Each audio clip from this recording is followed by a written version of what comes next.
Hey gang, Stan here with Intentional Farms again. If you're counting or if I'm counting correctly, this should be video or episode number 4 in the vlog series of the history of our farm and the foundation, the backstory, and just getting started, bringing you up to speed, getting things current, and trying to get all this documented for our future use. And anybody that's following along, paying attention, hopefully if they find anything inspirational, they might just continue watching, but it might bring up some new thoughts and new ideas. So if I had to pick a theme for today's video, I guess it would be the story of why. If you've ever done any business book reading and some of that stuff, there was a popular book out years ago, maybe 2009, 2010, Simon Sinek's Start With Why. And it was a good book. It had a lot of good information in it. And it was basically, you need to start with why you're doing something instead of necessarily the profit or the outcome. You need to have a why. So you need to have a story. You need to have an idea and kind of a heartfelt response of why you're doing something. And the more I thought about this whole farm and the journey that we're on, I can't say as we started it with the same why that where we're at right now, for sure. So the why that we had when we began the journey of even looking for a larger piece of acreage was just the intention of having a few animals, maybe raise some of our own food, and just give the kids an exposure to where their food came from and the process of animals and caretaking and raising animals and all of that. The why that we began with was simply we wanted an opportunity to do just that, to have some animals, to teach the kids responsibility and be able to teach them to work. We believe that if we wait till they're 18 and we send them to town and try and get somebody else to teach them to work, that it's too late. One of the core values that we have decided and agreed on, both my wife and I, are that we want our kids to be contributing members of society. They all know that if they're 18 and they're not contributing to the household, they're on their way out in a hurry. So we want them to be grow up and have the heart of servants. We want them to know what hard work is. We want them to be able to put their head down and accomplish tasks. We want them to be able to do hard things.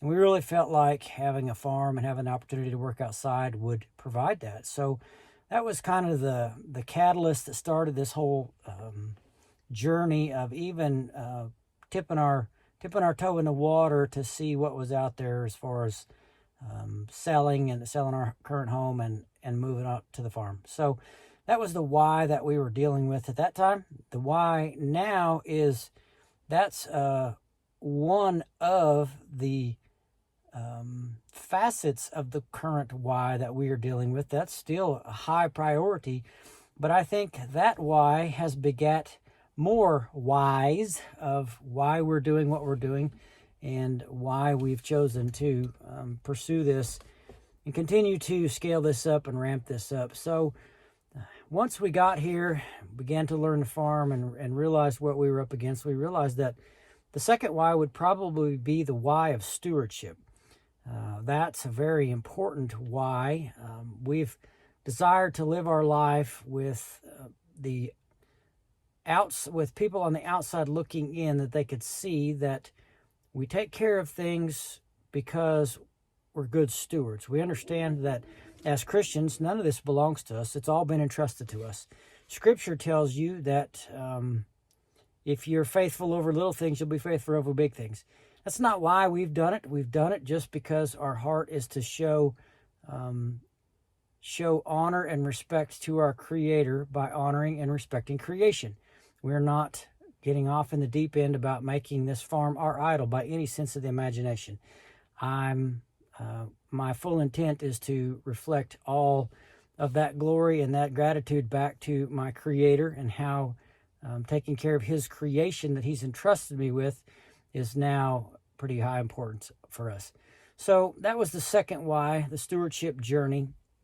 As we began to dig into the levels of stewardship, it was more than just cleaning up the farm and, putting in some good fence and just making it look like something, like it had been taken care of, like somebody that actually lived there that cared. It was more than that. So it began to kind of percolate and broaden the focus of the why to we wanted to truly raise food that was quality, that was healthy, that tasted good, that was cost effective. By doing low inputs, we didn't have a desire to start pouring the inputs to our animals. We wanted to find animals that function as nature created them to function, that did well in our system, that can thrive based on what they would be getting in nature. They just happen to be getting that experience through the management that we have learned and that we believe in is mimicking the way the bison used to roam across the plains.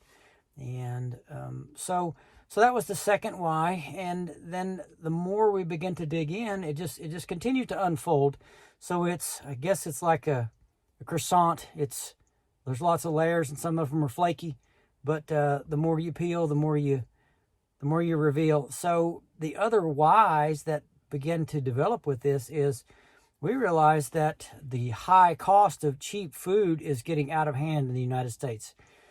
As a large family, we wanted to be able to produce some of our own food. As we began to realize the potential for that, we realized how we needed to produce the best food that we could possibly produce. So we just continued exploring those possibilities and exploring that and digging in and just kept drilling down, and it became apparent to us that there's a much bigger demand than just our family for quality food. And if you even want to take it so far as to say that food is medicine, I would agree with that statement. I think a lot of the woes in our current system and the current healthcare, well, I don't know, whatever you want to call it, circus, if you want to use the first term that pops to my mind, the whole crisis of the health and the obesity and the cancer and all of that, I think so much of that is related to quality food.